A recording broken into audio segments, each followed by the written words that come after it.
നാട്ടിലെ പെണ്ണ് കേസ്, ഗർഭം കലക്കൽ, പിന്നെ രാഹുൽ ഈശ്വറിൻ്റെ അറസ്റ്റ്, അതിജീവിതയുടെ പരാതി, പോലീസിൻ്റെ പരാക്രമം, ഇതൊക്കെ വായിച്ചും കേട്ടും ഒരുവിധപ്പെട്ട മലയാളികളെല്ലാം മനസ്സ് മടുത്തിരിക്കുകയാണ്.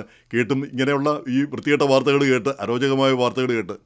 അപ്പോഴാണ് ഓർത്തത് ഈ മലയാളി അസോസിയേഷൻ ഓഫ് ഗ്രേറ്റർ ഹൂസ്റ്റണിൻ്റെ ഇലക്ഷൻ, പിന്നെ അതിനെപ്പറ്റി ഒരു 4 വാചകം പറഞ്ഞു കളഞ്ഞാൽ എന്താണെന്ന് ആലോചിച്ചു പോയത്. പ്രധാന കാരണം ഹൂസ്റ്റൺ നമ്മൾ വിചാരിക്കുന്ന പോലല്ല. മലയാളികളെ സംബന്ധിച്ചിടത്തോളം ഹൂസ്റ്റണ് വലിയ പ്രാധാന്യമുണ്ട്. മലയാളികളുടെ പൊളിറ്റിക്കൽ ക്യാപിറ്റലാണ് ഹൂസ്റ്റൺ. കാരണം ഇത്രയധികം ഇലക്റ്റഡ് ഒഫീഷ്യൽസ്, മലയാളികൾ നേതൃസ്ഥാനങ്ങളിലേക്ക് എത്തിച്ചേരുന്ന വേറൊരു സ്ഥലം അമേരിക്കയിലില്ല, വേറെ ഒരിടത്തുമില്ല. കാര്യം ഹൂസ്റ്റണിലുള്ളതിനേക്കാൾ കൂടുതൽ മലയാളികൾ ന്യൂയോർക്ക് മേഖലയിൽ കാണും, അല്ലെങ്കിൽ ചിക്കാഗോ മേഖലയിൽ കാണും. പക്ഷേ പറഞ്ഞിട്ട് കാര്യമില്ല, അവിടെ ഉള്ളതുപോലെ ആ ഒരു പൊളിറ്റിക്കൽ അസറ്റ് നമുക്ക് വേറൊരിടത്തുമില്ല. നമുക്കറിയാം, അവിടെ കൗണ്ടി ജഡ്ജിയായിട്ട് KP ജോർജ്, പിന്നെ മേയറായിട്ട് റോബിൻ ഇലക്കാട്, ജഡ്ജിമാരായിട്ട് ജൂലി മാത്യുവും പിന്നെ സുരേന്ദ്രൻ പട്ടേലും, പിന്നെ മേയറായിട്ട് കെൻ മാത്യു, പിന്നെ മാത്യു വൈരമൺ, പിന്നെ മേയറല്ല മാത്യു വൈരമൺ, ഇങ്ങനെ ഒട്ടേറെ പേര് ഉന്നത സ്ഥാനങ്ങളിൽ ഇവിടെ അമേരിക്കക്കാരുടെ കൂടി പ്രതിനിധികളായിട്ട് എലക്ട് ചെയ്യപ്പെടാൻ അവർക്ക് കഴിഞ്ഞു. അത് നിസ്സാരമായൊരു കാര്യമല്ലല്ലോ. അമേരിക്കക്കാരും വിശ്വാസം അർപ്പിക്കുന്ന ആളുകളായിട്ട് മാറാൻ അവർക്ക് കഴിഞ്ഞു. അപ്പോൾ അത് നമ്മളെ സംബന്ധിച്ചിടത്തോളം, നമ്മുടെ കമ്മ്യൂണിറ്റിയെ സംബന്ധിച്ചിടത്തോളം വളരെ അഭിമാനകരമായൊരു കാര്യമാണ്. അപ്പോൾ അതിൻ്റെ കൂടിയാണ് ഈ മാഗിൻ്റെ ഇലക്ഷനെ പറ്റിയുള്ള വാർത്തകൾ ഇങ്ങനെ നിരന്തരം വന്നുകൊണ്ടിരിക്കുന്നത്. അപ്പം നോക്കുമ്പോഴുണ്ട് ഈ സ്ഥാനാർത്ഥികളൊക്കെ നമ്മൾ വിചാരിക്കുന്ന പോലെയല്ല, ഗംഭീരന്മാരായ ആളുകളാണ്. തൊടുന്നതൊക്കെ പൊന്നാക്കുന്നവർ. അത് അബദ്ധമാണല്ലേ. തൊടുന്നതൊക്കെ പൊന്നാക്കി കഴിഞ്ഞാൽ പിന്നെ എന്തോ ചെയ്യും. അതുപോലെ തന്നെ പല സംഘടനകളും ഉന്നത സ്ഥാനങ്ങൾ വഹിച്ചവർ, പല നേട്ടങ്ങളും ഉണ്ടാക്കിയവർ, സമൂഹത്തിൽ വലിയ മാറ്റങ്ങൾ ഉണ്ടാക്കിയവർ, അങ്ങനെ എല്ലാ തരത്തിലും പിന്നെ അഭിനന്ദനം അർഹിക്കുന്ന ആളുകളാണ് ഈ മത്സരത്തിൽ നിൽക്കുന്നത്. അത് 2 പാനലായിട്ട് നിൽക്കുന്നു. അതിലെനിക്ക് ഏറ്റവും ഇഷ്ടപ്പെട്ട കാര്യം 2 പാനലായിട്ട് 14 ഡയറക്ടർമാരും ഒരു ട്രസ്റ്റി അംഗവും പിന്നെ പ്രസിഡന്റ് സ്ഥാനാർത്ഥി. അപ്പോൾ 14 16 പേര്, 16 32 പേരെ ഇലക്ഷൻ നിർത്താൻ കഴിഞ്ഞു എന്ന് പറയുന്നത് തന്നെ നിസ്സാരമായൊരു കാര്യമല്ല. വേറെ ഏതെങ്കിലും അസോസിയേഷൻ ഇത്രയും സ്ഥാനാർത്ഥികളെ കിട്ടുമോ എന്ന് എനിക്ക് സന്ദേഹമുണ്ട്. അപ്പം അത് മാഗിൽ പറ്റുമായിരിക്കും. കാരണം മാഗിൽ ഏകദേശം 3000 ഫാമിലി മെമ്പർഷിപ്പ് ഉണ്ടെന്ന് പറയുന്നു. 2000 ഫാമിലി മെമ്പർഷിപ്പും ഏതാണ്ട് 1000-ഓളം സിംഗിൾ മെമ്പർഷിപ്പും. ഫാമിലി എന്ന് പറഞ്ഞാൽ 2 പേര്. അപ്പോൾ ചുരുക്കി പറഞ്ഞാൽ ഒരു 6000, ഈ ഒരു 3000 മെമ്പർഷിപ്പ്, അത് പിന്നെ ഭാര്യയും ഭർത്താവുമാണ് പിന്നെ മെമ്പേഴ്സായിട്ട് ഒരു ഫാമിലി എന്ന് കണക്കാക്കുക. അപ്പോൾ അങ്ങനെ ഒരു 6000-ഓളം മെമ്പർമാർ, അത്രയധികം മെമ്പർമാരുള്ള ഒരു സംഘടന അമേരിക്കയിലുണ്ടോ എന്ന് സന്ദേഹപ്പെടേണ്ടിയിരിക്കുന്നു. ഇവിടെ വെസ്റ്റേൺ മലയാളി അസോസിയേഷൻ അതുപോലെയൊക്കെയുള്ള പിന്നെ വലിയ സംഘടനകളുണ്ടായിരുന്നു. പക്ഷേ അതൊക്കെ ഇപ്പം അങ്ങ് ശോഷിച്ചു പോയി. ആ നല്ല കാലമൊക്കെ കഴിഞ്ഞു പോയി. പല സംഘടനകളായി പലതായി മാറി തിരിഞ്ഞും മറിഞ്ഞും ഒക്കെ പോയിരിക്കുന്നു. അപ്പം മാഗ് പോലെ ഇങ്ങനെ ശക്തിമത്തായി ഒരു സംഘടന നിൽക്കുന്നു എന്ന് പറയുന്നത് തന്നെ വളരെ സന്തോഷകരമായൊരു കാര്യമാണ്. അപ്പോൾ അവിടെ ഇലക്ഷൻ നടക്കുന്നു. അപ്പം മുൻ പ്രസിഡന്റ് അനിൽ ആറന്മുള പറഞ്ഞത്, ഇലക്ഷൻ നടന്നു, ഇലക്ഷൻ കഴിഞ്ഞ് കഴിഞ്ഞാൽ പിന്നെ എല്ലാവരും ഒരുമിച്ച് പോകും, അങ്ങനെ ഒരു പ്രശ്നങ്ങളൊന്നും ഇവിടെ ഇല്ല എന്നാണ് പറഞ്ഞത്. അതും ഏറ്റവും സന്തോഷകരമായൊരു കാര്യം. ഇലക്ഷൻ കഴിഞ്ഞ് കഴിയുമ്പോൾ നമ്മുടെ ഭിന്നതയും പിന്നെ നമ്മുടെ ആ പിണക്കങ്ങളും ഒക്കെ അവിടെ കൊണ്ട് അങ്ങ് തീരുന്നു. ഒരേ ഒരു കാര്യം ശ്രദ്ധിക്കേണ്ടത്, ഈ കടുത്ത വാക്കുകളൊന്നും ഉപയോഗിക്കരുതെന്നാണ് എനിക്ക് പറയാനുള്ള, 2 കൂട്ടരോടും പറയാനുള്ള ഒരു ഉപദേശം. കാരണം ഈ കടുത്ത വാക്കുകൾ ഉപയോഗിച്ച് കഴിയുമ്പം, ആളുകളെ മുറിപ്പെടുത്തുന്ന വാക്കുകൾ ഉപയോഗിച്ച് കഴിയുമ്പോൾ അത് മനസ്സിൽ കിടക്കും. അതൊരിക്കലും നമ്മുടെ മനസ്സിൽ നിന്ന് പോകുന്നില്ല എന്ന് തോന്നുന്നു. നമ്മൾ പിന്നെ ചെറുപ്പത്തിലൊക്കെ പഠിച്ചതുപോലെ തന്നെ പിന്നെ വാക്കുകൊണ്ടുള്ള ആയുധം അത് നമ്മളെ മുറിപ്പെടുത്തി കളയും. അത് എക്കാലവും നമ്മുടെ മനസ്സിൽ കിടക്കും. മറ്റേ ഒരു അടി കിട്ടിയാൽ കൂടി നമ്മളത് ചിലപ്പോൾ മറന്നുപോയെന്നിരിക്കും. അപ്പോൾ ഇതിങ്ങനെ പിന്നെ കടുത്ത വാക്കുകളൊന്നും പറയേണ്ട കാര്യവുമില്ല. ഈ ഇലക്ഷനൊക്കെ എന്ന് പറയുന്ന, ഇലക്ഷൻ വരുന്നു പോകുന്നു, ഇലക്ഷൻ കഴിഞ്ഞാൽ നമ്മുടെ സൗഹൃദവും സംഘടനയും, അതാണ് പ്രധാനപ്പെട്ട കാര്യം.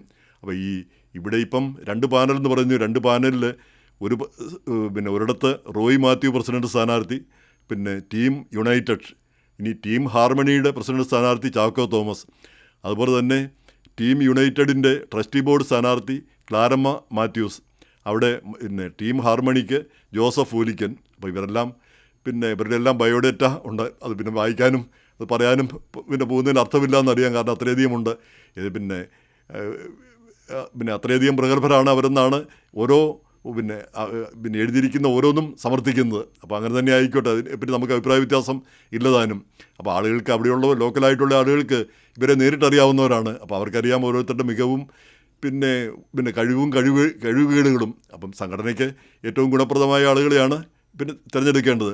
അപ്പോൾ ഈ സംഘടന ഇത്രയും അംഗങ്ങളുള്ള സംഘടന മാത്രമല്ല, ഇപ്പം തന്നെ 2 ഏക്കർ സ്ഥലവും ഒരു കെട്ടിടവുമുണ്ട്. അതിന് പുറമെ ഇപ്പോൾ ഒരു 1.5 ഏക്കർ അതിൻ്റെ അടുത്ത് സ്ഥലമുണ്ട്, അതുകൂടെ വാങ്ങാനുള്ള പരിപാടിയിലാണ്. കാരണം അതുകൂടെ വാങ്ങിക്കഴിഞ്ഞാൽ ഒരു കമ്മ്യൂണിറ്റി സെൻറ്റർ ഉണ്ടാക്കാം. ഇപ്പം തന്നെ ഈ കെട്ടിടത്തിൽ, ഇപ്പോഴത്തെ ഓഫീസിൽ കെട്ടിടത്തിൽ ഈ ബുധനാഴ്ചകളിൽ ഒരു സീനിയർ സെൻറ്റർ പ്രവർത്തിക്കുന്നു. ആളുകൾ സീനിയേഴ്സ് അവിടെ വരുന്നു, ചീട്ടുകളിയും പിന്നെ ഒക്കെ ആയിട്ട് പിന്നെ ഒരു ദിവസം പ്രായമുള്ളവർക്ക് ഒത്തുകൂടാനുള്ള ഒരു അവസരം ഒരുക്കുന്നു. അപ്പോൾ ഒരു സ്ഥിരം പരിപാടിയും പിന്നെ സമൂഹത്തിന് ഉപകാരപ്രദമായ ഒരു കാര്യവുമായിട്ട് പുതിയ ഒരു ബിൽഡിംഗ് കൂടിയൊക്കെ ഉണ്ടാവുകയാണെങ്കിൽ, പുതിയൊരു സംവിധാനമൊക്കെ ഉണ്ടാവുകയാണെങ്കിൽ കൂടുതൽ പേർക്ക് ഉപകാരപ്പെടുന്ന ഒരു കാര്യമാണ്. എന്ന് മാത്രമല്ല നമ്മളെപ്പോലുള്ളവരെല്ലാം പ്രായമായിക്കൊണ്ടിരിക്കുന്നു. അപ്പോൾ എന്തെങ്കിലും സംവിധാനങ്ങളൊക്കെ ഇപ്പോൾ തന്നെ ഒരുക്കി വെക്കുന്നത്, സംഘടനയൊക്കെ ഒരുക്കി വെക്കുന്നത് ഏറ്റവും നല്ലൊരു കാര്യമാണ്. ഇതൊക്കെയാണല്ലോ സംഘടനകളുടെ ആവശ്യമെന്ന് പറയുന്നത് തന്നെ. ഈ നമുക്കറിയാം, ഈ മാഗിന് ഇത്രയും സ്വത്തുക്കളും ആസ്തിയും സൗകര്യങ്ങളും ഒക്കെ ഉണ്ട്. നമ്മുടെ കേന്ദ്ര സംഘടനകൾ ഫൊക്കാനായിക്കും ഫോമായിക്കും എന്തുണ്ട്? ഒന്നുമില്ല, വട്ടപൂജ്യം. ഓരോ ഇലക്ഷൻ കഴിയുമ്പോഴും അടുത്ത സ്ഥാനാർത്ഥികൾ പിന്നെ സ്ഥാനമേക്കുന്ന കാര്യമായിട്ട് പൈസ, ഒരു സീഡ് മണി പോലും പിന്നെ വെച്ചിട്ടല്ല പിന്നെ നിലവിലുള്ള ഭാരവാഹികൾ പോകുന്നത്. അങ്ങനെയാണ് ഇതേവരെ കണ്ടുപോകുന്നത്. അപ്പോൾ അതൊക്കെ വെച്ച് നോക്കുമ്പോൾ ഇത്തരം പ്രാദേശിക സംഘടനകളാണ് നമ്മുടെ ഐശ്വര്യവും നമ്മുടെ ശക്തിയും. ഈ കേന്ദ്ര സംഘടനകൾ പേരിൽ മാത്രമേ ഉള്ളൂ. സംഘടന എന്ന് പറഞ്ഞാൽ അവർക്കൊരു ഓഫീസ് ഉണ്ടാക്കാനായിട്ട് ഇപ്പോൾ എവിടെ ഉണ്ടാക്കുമെന്ന് അവർ പലപ്പോഴും ചോദിക്കാറുണ്ട്. പല നഗരങ്ങളിലുണ്ടാക്കാമല്ലോ. വാഷിംഗ്ടൺ DC-ലൊന്നുണ്ടാക്കാം, പിന്നെ ന്യൂയോർക്കിലൊന്നുണ്ടാക്കാം, ചിക്കാഗോയിലൊന്നുണ്ടാക്കാം, ഹൂസ്റ്റണിലൊന്നുണ്ടാക്കാം. പക്ഷേ ഒരിടത്തും ഉണ്ടാക്കാനുള്ള കഴിവ് ഇന്നേ വരെ അവർ കാണിച്ചിട്ടില്ല. ഇങ്ങനെ ഞങ്ങൾ കെട്ടിടത്തിന് വേണ്ടി പൈസ കൊടുക്കുന്നതൊക്കെ എല്ലാവരും വീമ്പടക്കുന്നല്ലാതെ ആരും കൊടുത്തു കണ്ടിട്ടില്ല. ആ കൊടുത്തതുകൊണ്ട് പ്രയോജനപ്പെട്ട് പിന്നെ കണ്ടിട്ടുമില്ല. നേരെ മറിച്ച് ഇങ്ങനെയുള്ള പ്രാദേശിക സംഘടനകൾ അവരുടേതായ രീതിയിൽ ആ പ്രദേശത്തെങ്കിലും വലിയ മാറ്റങ്ങൾ ഉണ്ടാക്കാൻ അവർക്ക് കഴിയുന്നു എന്ന് പറയുന്നത് നിസ്സാരമായൊരു കാര്യമല്ല. അപ്പോൾ ഇങ്ങനെയുള്ള നല്ല കാര്യങ്ങൾക്ക് ചുക്കാൻ പിടിക്കാനാണ് ഇവരൊക്കെ നേതൃരംഗത്തേക്ക് വരുന്നത്. അപ്പോൾ അവരിൽ ആരുടെ പക്ഷത്ത് നിൽക്കണമെന്നാണ് ഞാനിപ്പോൾ ആലോചിക്കുന്നത്. അപ്പോൾ രണ്ടു കൂട്ടരും ഈ മലയാളിക്ക് പരസ്യം തരികയായിരുന്നെങ്കിൽ ഞാൻ നിങ്ങളെ സപ്പോർട്ട് ചെയ്യുമായിരുന്നു. ഇപ്പം നിങ്ങളാരും പരസ്യം തന്നിട്ടില്ല. അവിടെ ലോക്കൽ പത്രങ്ങളൊക്കെ ഉണ്ട്, നേർക്കാഴ്ച, പിന്നെ ഷിബീർ റോയിയുടെ റേഡിയോ, ഇങ്ങനെയൊക്കെയുള്ള അവിടെയൊക്കെ പരസ്യം കൊടുത്തിട്ടുണ്ടെന്ന് ഞാൻ കാണുന്നുമുണ്ട്. പരസ്യമായിട്ടോ അല്ലാതെയോ എങ്ങനെയായാലും ഈ മലയാളിക്ക് തരികയായിരുന്നെങ്കിൽ നിങ്ങളുടെ വഴിത്താരെയൊക്കെ ഒന്ന് പിന്നെ വികസിപ്പിച്ചെടുക്കാനും നിങ്ങൾക്ക് ശോഭനമായ ഒരു വിജയം തരാനുമൊക്കെ ആയിട്ട് ഞാൻ ശ്രമിക്കുമായിരുന്നു. പക്ഷേ നിർഭാഗ്യവശാൽ ആരും പരസ്യം തന്നില്ല, നമ്മളെ ആരും മൈൻഡ് ചെയ്തില്ല. പിന്നെ ഒരു പ്രാദേശിക ഇലക്ഷനാണല്ലോ എന്ന് കരുതി നമ്മളും അങ്ങോട്ട് പിന്നെ കയറി ഇടപെടാനും പോയിട്ടില്ലേ. അവിടെ തന്നെ നടക്കട്ടെ എന്ന് കരുതി.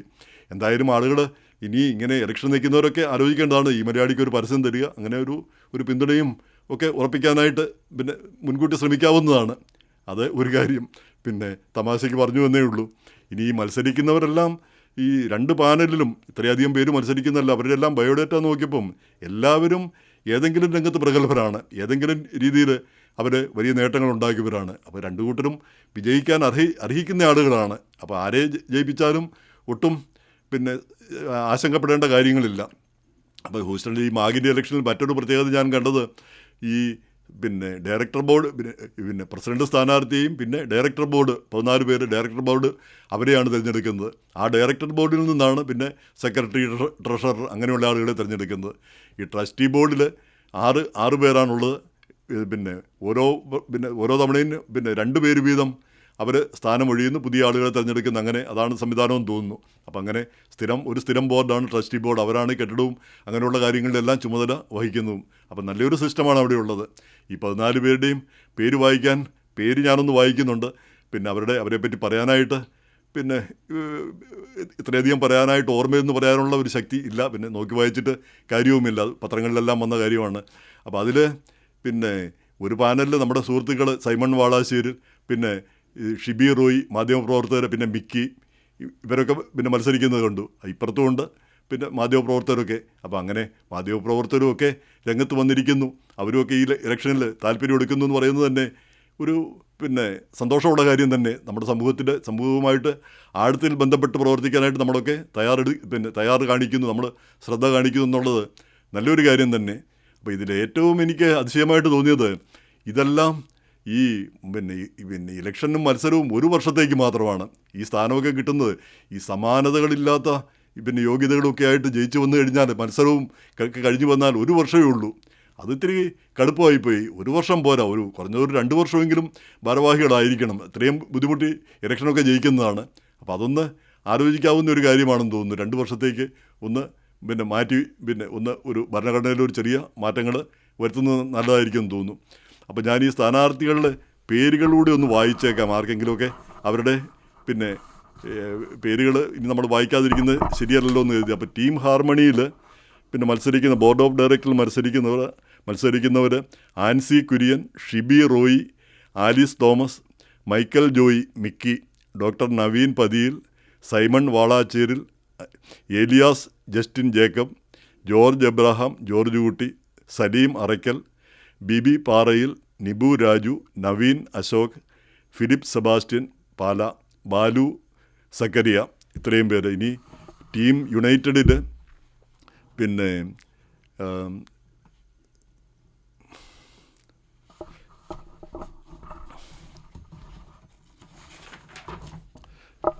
യുണൈറ്റഡിൽ അമ്പിളി ആൻ്റണി, അനില സന്ദീപ്, മൈക്കിൾ ജോയി, വിനോദ് ചെറിയാൻ, സാജൻ ജോൺ, സുനിൽ തങ്കപ്പൻ, ജിൻസ് മാത്യു, ബെനീജ ചേറു, ഷിനു എബ്രഹാം, ബിജു ശിവൻ, ജീവൻ സൈമൺ, ഡെന്നീസ് മാത്യു,